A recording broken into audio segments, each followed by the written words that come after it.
The Ballad of Peggy McClellan. Hard to imagine all the years that have passed for that couple wedded at that midday mass. She looking lovely, adorned in all white, he looking dapper despite his late night. It was a glorious day.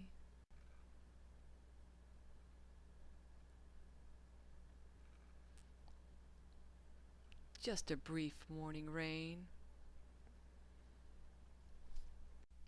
Host Mac and Marion deserved much acclaim. Sisters Norma and Marion stood by the bride, maid and matron of honor, side by side. To arrive at this day meant there would be goodbyes,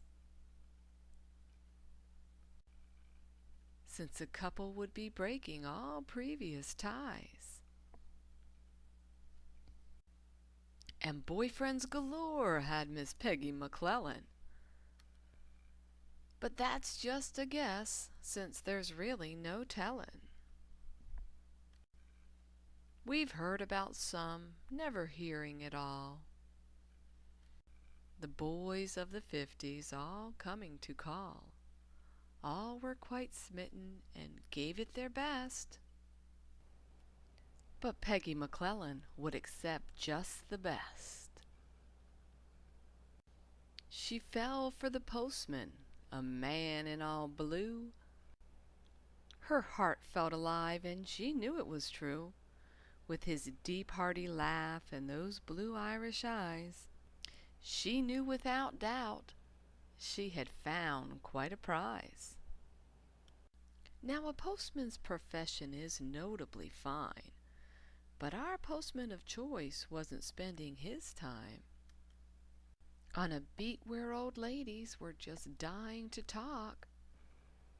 So he enrolled at St. Joe's and took wings as the hawk.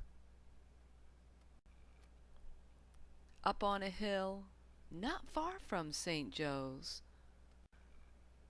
stood Peggy McClellan, her face all aglow. In Philly as well, she attended I see.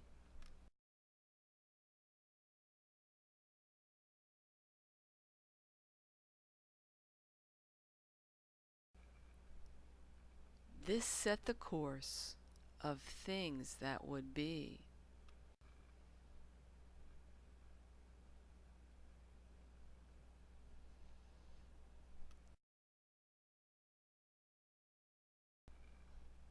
Marry they did.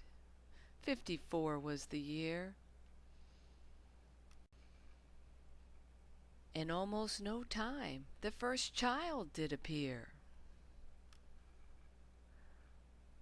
A boy, all exclaimed, what a beautiful lad.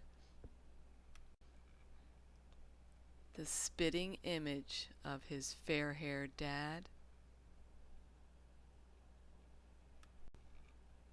Fast and furious, the next three arrived.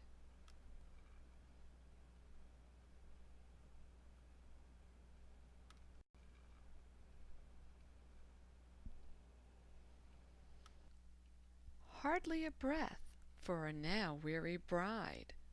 In only 6 years, the total was 4. Peggy McClellan was happy but poor.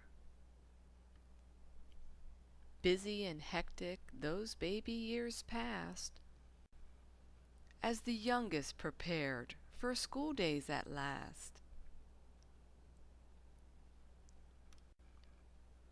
But for Peggy McClellan, there was one more surprise.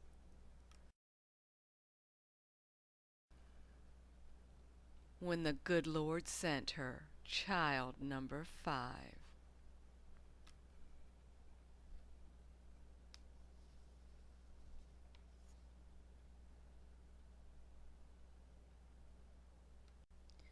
pull out the diapers, bottles, and crib. One more round for those spaghetti-stained bibs. "What's one more to feed?" smiled Peggy McClellan, trying to block out all the screaming and yelling. All semblance of order was about to unravel, especially when Dad took a job with more travel. But Peggy McClellan would not fly the coop. Like a star-studded general, she remained with the troops. For this family of 7, life took its course as they packed up the Chevy and headed up north. Their time in the South was nearing an end. Destination determined, near family and friends.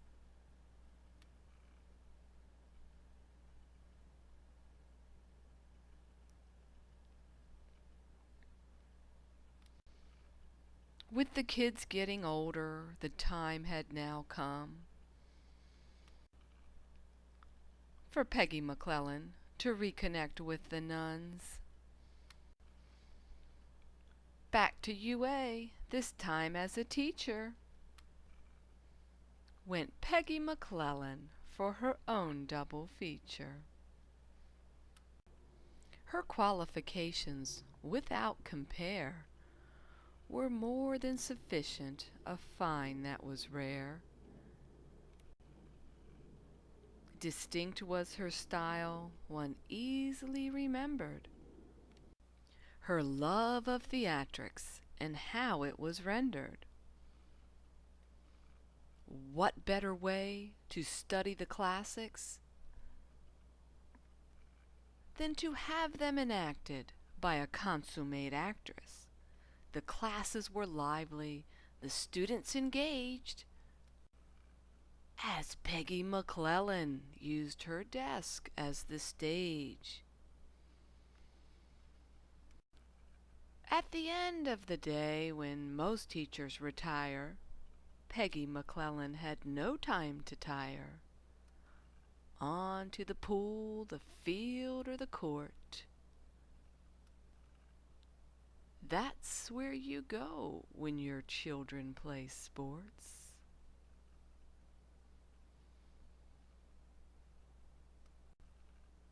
Completely supportive of all their activities, she also allowed for individual proclivities. Peggy McClellan could do nothing more. This added profusely to her enduring allure. Selflessly giving as the years soon flew,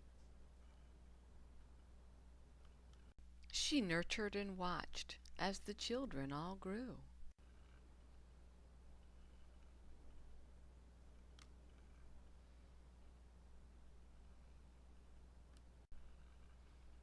A smile on her lips brought her hand to her heart as Peggy McClellan thought back to the start. With the love of her life still by her side, and the strength of our Lord forever her guide,